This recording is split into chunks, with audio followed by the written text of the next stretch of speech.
Remote work, accelerated by the COVID-19 pandemic, has reshaped organizational operations and employee engagement. Companies have quickly adopted new technologies and policies to facilitate this shift, highlighting both benefits and challenges. Remote work allows professionals to work outside traditional office settings, while hybrid work combines remote and office time. Work-life balance is crucial to maintain well-being and avoid burnout. Cybersecurity is vital to protect data and networks in remote setups.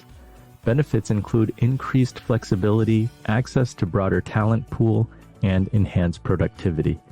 Challenges include isolation, cybersecurity risks, maintaining company culture, and innovation hurdles. Strategic approaches for effective remote work involve robust communication, providing necessary resources, balancing flexibility with structure, and fostering innovation. As remote and hybrid models become more common, addressing these aspects will support both employee well-being and organizational success.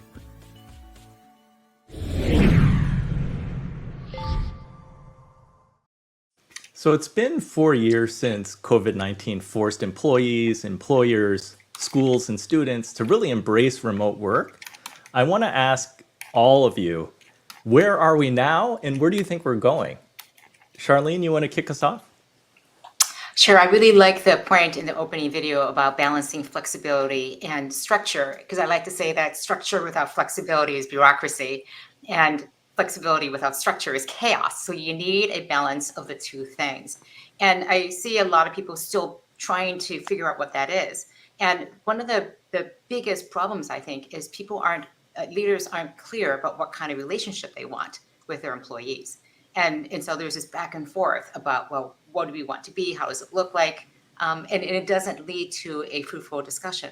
But I think there's an acknowledgement that remote work is a reality because people travel. You have to enable things, even if you're completely back in the office. So flexibility with that structure is absolutely key. How about you, Kriffy?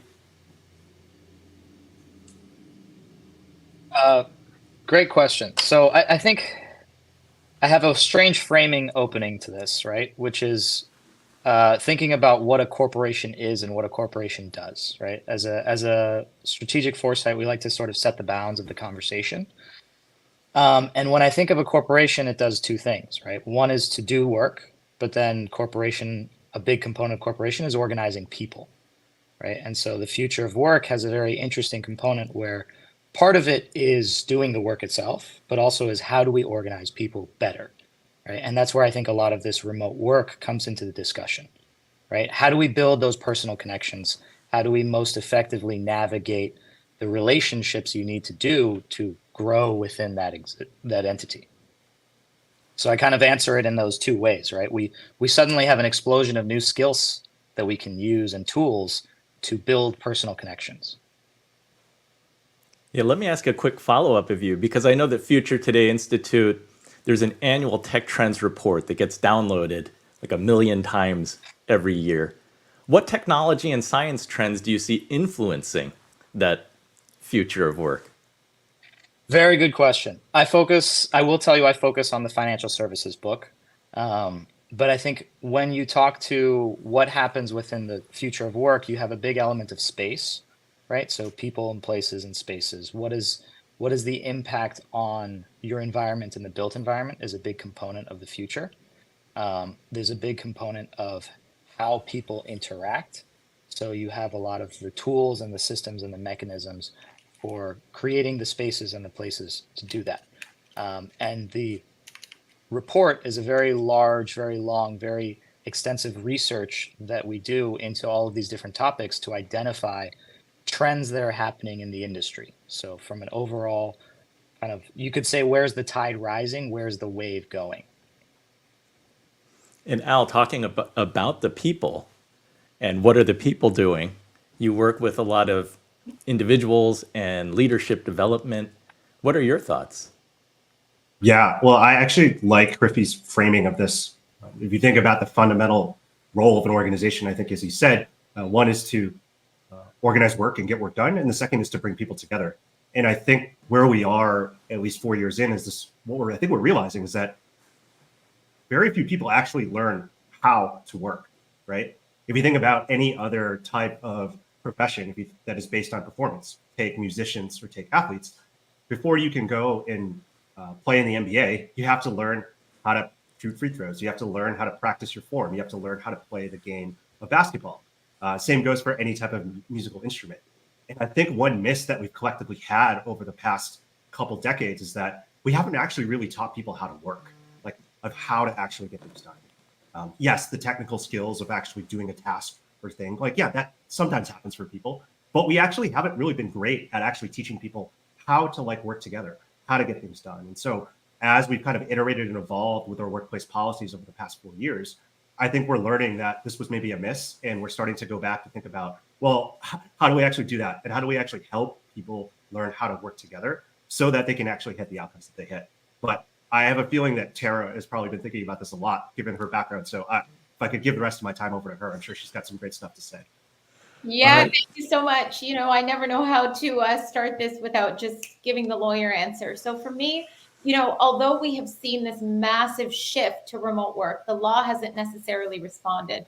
So there is still a gigantic lacuna in the law with respect to employers not quite understanding what their obligations are in the same way that Christine had alluded to, and employees not understanding what their rights are. And so, you know, although we have had this transition, there are no clear boundaries around what's acceptable and what's not, and what, for example, an employee can file a suit over and what they can't. And so I think that the law has been incredibly slow to respond, and the way that us lawyers have dealt with it is really just taking some examples and some precedents of like situations where, for example, we were working remotely prior to the pandemic. So, you know, being in an Uber on your way to work with your work cell phone, that counted as remote work. If the Uber, by some unfortunate circumstance, crashed, at that point, it would be a workplace liability issue, and they would be entitled to workplace insurance policies. So, you know, the law hasn't done so great, but we are trying to adapt. Charlene, you're muted. So if you unmute yourself, I just want to ask you, in trying to, like, how do you see companies maintaining their culture when they're trying to balance remote work, a hybrid model, or return to office? Well, one of the biggest things is that most companies didn't pay a lot of attention to their cultures. They just let it happen. They inorganically and not very explicitly said, this is the culture we have. And so companies who are doing a really good job of hybrid and remote are being very intentional about what kind of culture they want to have. How do we get things done around here? How do we meet? Who gets to decide? How do we make decisions? How do we connect with each other? And so taking that time and that having that intentionality is the very first step of that culture. And there are many, many examples of organizations who have been 100% remote right from the very beginning and have done this very successfully. Yeah, it's interesting to see where companies are along the spectrum, because for some, it's like only the training wheels have just come off, while others have been riding their bicycle for years. Kriffy, you had something to say? Yeah, I was I was going to add, so Future Today Institute is a fully remote company. So we've been working for years as a completely remote. So building culture is very important and very specific, and it goes through, again, building those personal relationships, right? But we have new technology to make us and enable us to do those personal relationships. But there's still an element of old school, what are you trying to do, right? You still have off team sites, you have off sites, you have team building, you have these interactions that help you build that strength so that you can use some of these new tools like a text message or an SMS or a Slack or a WhatsApp to say, hey, can we kind of reconnect and keep that bond going? Right. So that's kind of, you know, what a big thing for me about this is sort of taking it to that 30,000 foot level of we have new technology, but we still trying to make solve the same problems and same solutions. Right. One of the things that we spend a lot of time in business school and post business school is depending on your organization, what you see is you often have organizations, the more people you have, the more part of your job is spent navigating the organization than doing the actual work, right? And to Al's point, you go to school to learn how to, divide and subtract. You don't really go to school to learn how to navigate a corporate structure and a CEO, or how to navigate all of those different interpersonal issues. Some people call it politics. It's a different game, right? An MBA school tries to help you do that, but it's not necessarily the same thing, right? So I love Al's comment of, hey, maybe we need to help everyone learn how to navigate being a tribe together in a corporation, right? The way that I would extend that into strategic foresight is we often make scenarios, right, that are supposed to compel you to think about a possible future so you can kind of backtrack and prepare for it. And the one that I always use with the future of work is, what happens when you're a citizen of a corporation, right? You're not a citizen of a country, but you're actually more affiliated and more tied to a corporation, right? It provides your benefits. It provides your social output. It provides you the opportunity for purpose. It provides you the ability to deliver work, to do something with your life. It becomes a very different paradigm than, our current interrelationship between government and corporations. Anyone else want to add to this one? I would just throw a couple things in there just from some of the conversations I've had and some of the research that I've seen that's put out there, just to go back off of some of the things that Kriffy was saying about remote work and culture. I believe one example comes from Atlassian. If you're familiar with Atlassian, the software company, they are fully remote, fully distributed, have been for some time. They've done a lot of great internal research around some of the practices and experiments they've been running in terms of how do you improve, or how do you create productivity? How do you best optimize for productivity outcomes in a remote environment? And one of the learnings that they found was that, based off of some controlled experiments, that on average, if you are working remote, if you allow people to connect in person on average once a quarter through very, very focused, intentional connection time, maybe like a 2 or 3 day offsite, that's usually enough to surge them and allow them to have the ability to have that team cohesion until the next quarter. And so they've tried to start to roll that out throughout the rest of the organization on a consistent basis to maintain that culture and connection, to be able to drive the productivity that they want. And I think it's just a really good example of how to experiment and work in new ways, even if wherever you're working, maybe not physically located with the person that is next to you. And I think that's just one example of just how I think collectively we should be thinking about, if this is the policy that our organization has, how can we try experiments and test things out to be able to hit the outcomes that we want by making sure that people feel connected to the work that they're doing. There's plenty of other examples out there, but that's just one that comes to mind. Tara, any additional comment?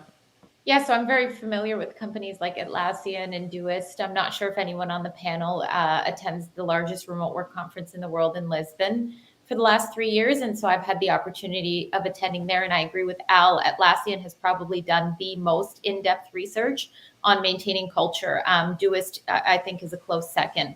And so, there's not much I can say from a legal perspective, but I do definitely echo Al's comments. I think it is incredibly important to have the team meet periodically, and whether that's once per quarter or more throughout the year, because it really helps to maintain that morale. And I think just the fact that the largest remote work conference in the world is in person tells us enough about that perspective. Legally, there's really not much, I think, to add there. It's really just about morale. And as an employment lawyer, it's really important to have companies that are not necessarily fully remote, but if they are distributed, or if they are, a few days in office and sort of operating on this flexible work model, something that we always advise employers to do is that ensuring, although the law hasn't properly responded, that they have the same access to certain opportunities as the in-office workers, and they have the same rights, and you have the same obligations.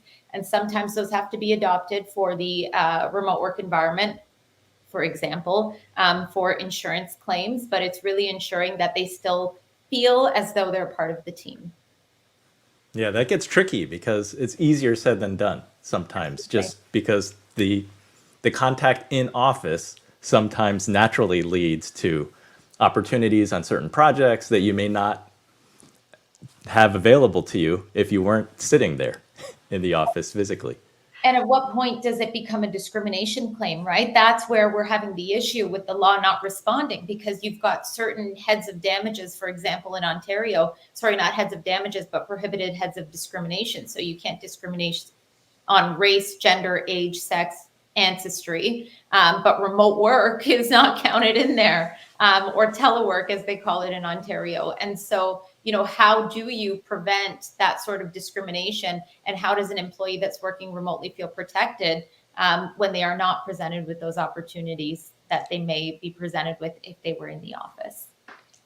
Yeah, this is a really it's a real thing. It's called proximity bias. And so somebody could just be closer to you physically working in the same office, or even in the same time zone. We have seen proximity bias. And I know some leaders will intentionally, even if one person is remote, will make the entire meeting remote. And so just ways to be conscious that proximity bias is a real thing, and then taking the steps to make sure that there's equal opportunity to all the people who are involved in that particular product or project. Al? Yeah, I would just add to Charlene's point about proximity bias. To be clear, that was probably most likely happening even before the pandemic, right? We didn't going remote. I mean, I think maybe elucidated it and brought it in a bigger light and really shown a light in on it, and maybe forced us to think about it. But that's just something that I think has happened for a really long time. And I think the positive of it in terms of where we are today is that I think it really has shown a light and made leaders really think, if that is not something that you want to promote in your organization, well, then how do you actually have to change how you operate, change your operating rhythm, change your ways of working? Because the fact of the matter is that while it certainly became more acute in a remote environment, for many of us, it was already always there. Thank you. Oh, Kriffy. Yeah, I was going to add that I love that it was something that was always there, but I think it's also, there's opportunity in that, right? In that if it's something that's kind of hardwired into how we are as humans, there is technology and there is skills and there are courses, or there's things you can do to help you with that, right? You've got CRM management tools, right? You've got all of these different systems that maybe apply from different industries into how can you best build that personal connection? How can you best manage it? How can you best run it, right? In venture capital land, Superhuman is a very, very popular tool to help it seem like you're there, right? You also have, I don't know if you guys love the telemarketers that spoof your local zip code and area code when they call you. So it looks like you're getting a local phone number, but then you find out it's somebody from a different place, right? All things to get through there, right? There's one thing that's changing the system, but then there's also, if you're a young analyst or somebody new to the profession, what do you manage? What do you how do you navigate it, right? And so, it's very important to understand what kind of corporation, what kind of environment you're going into.